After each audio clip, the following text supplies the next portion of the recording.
한 주간 지역 정치권 소식 전하는 주간 정치 순서입니다. 국회 국정감사 2주차로 접어들면서 대구 경북 소재 기관에 대한 감사도 본격화됐는데요. 14일 있었던 환노위 국감에선 대구지방환경청에 대한 여야 의원들의 질타가 쏟아졌습니다. 국민의힘 김위상 환노위원은 경북 지역 댐 쓰레기 문제를 짚었습니다. 지난해 안동댐과 이마댐 두 곳에 모인 쓰레기가 전국 37개 댐 쓰레기의 30% 이상을 차지했다고 지적했는데요. 특히 낙동강 하천 쓰레기가 5년간 2.1배 늘 동안 안동과 임하, 영주댐 세 곳의 쓰레기는 무려 4.4배 늘었다고 설명했습니다. 이에 대해 대구환경청은 지난해 경북 북부 지역을 강타한 집중호우가 이 일대 댐 쓰레기 급증의 원인이라고 답변했습니다.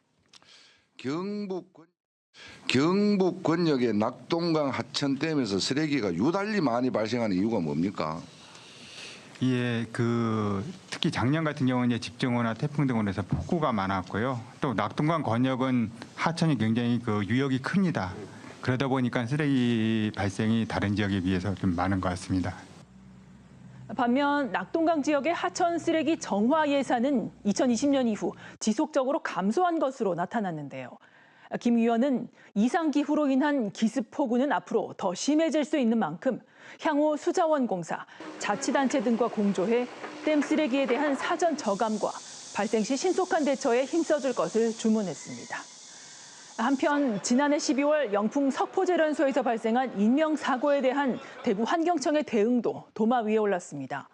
당시 제련소에서는 비소 누출로 60대 화청업체 노동자 1명이 숨지고 3명이 다쳤는데 환경청은 이를 안전사고로 분류했는데요. 그런데 검찰 판단은 달랐습니다. 수사 결과 제련소 대표이사와 제련소장이 각각 산업안전보건법과 화학물질관리법 위반 혐의로 구속 기소됐는데 공소장에는 해당 사고가 화학사고로 규정돼 있습니다. 따라서 이를 단순히 안전사고로 분류한 환경청의 대응이 안일했다는 지적이 국감장에서 제기됐습니다. 대구환경청은 이 비소 유출 사고 이후에 가동 중지나 고발과 같은 강력한 조치는 하지 않았습니다. 사망자가 발생한 화학사고에 대해서 거의 대구환경청은 직무유기 수준으로 대응을 했고요. 명백히 화학사고에 해당되는 그런 상황인데도 불구하고 이에 대해 환경청은 제련소가 보유하고 있던 비소가 유출된 게 아니라 작업 과정에서 화학 반응으로 비소가 생성됐기 때문에 안전사고로 봤다고 해명했습니다. 석포제련소가 삼수와 수소를 직접 취급하는 것이 아니라 공정에서 생산된 삼수와 수소로 인해 발생한 사고였기 때문에 노동사고, 즉 근로자 안전사고로 저희는 판단을 했습니다. 그러면서 검찰과 해석이 다른 부분에 대해선 재판 결과가 나오면 규정을 재검토하겠다고 덧붙였습니다.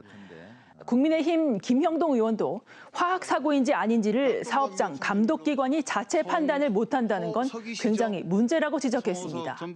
김 의원은 또 국감 직전에 있었던 점검에서 제련소가 기준치 이상의 카드뮴을 배출했다 적발된 데 대한 환경청 대응도 다시 한번 질타했습니다. 모든 의원들이 석포에 대해서 관심이 많고 카드뮴이 나와가지고 이타이병이 걸릴 수 있다는 것 때문에 대구의 물을 시민단체들이 가져오면 안 된다 그런 거 아닙니까? 석포제련소의 오염물질 배출 문제는 오는 18일 환노위의 안동댐 현장 시찰에서도 다시 한번 다뤄질 전망입니다. 댐 쓰레기에서부터 녹조, 오염 배출업소 등에 이르기까지 이번 국감에서도 낙동강 수질 안전 문제가 집중 조명되고 있는데요.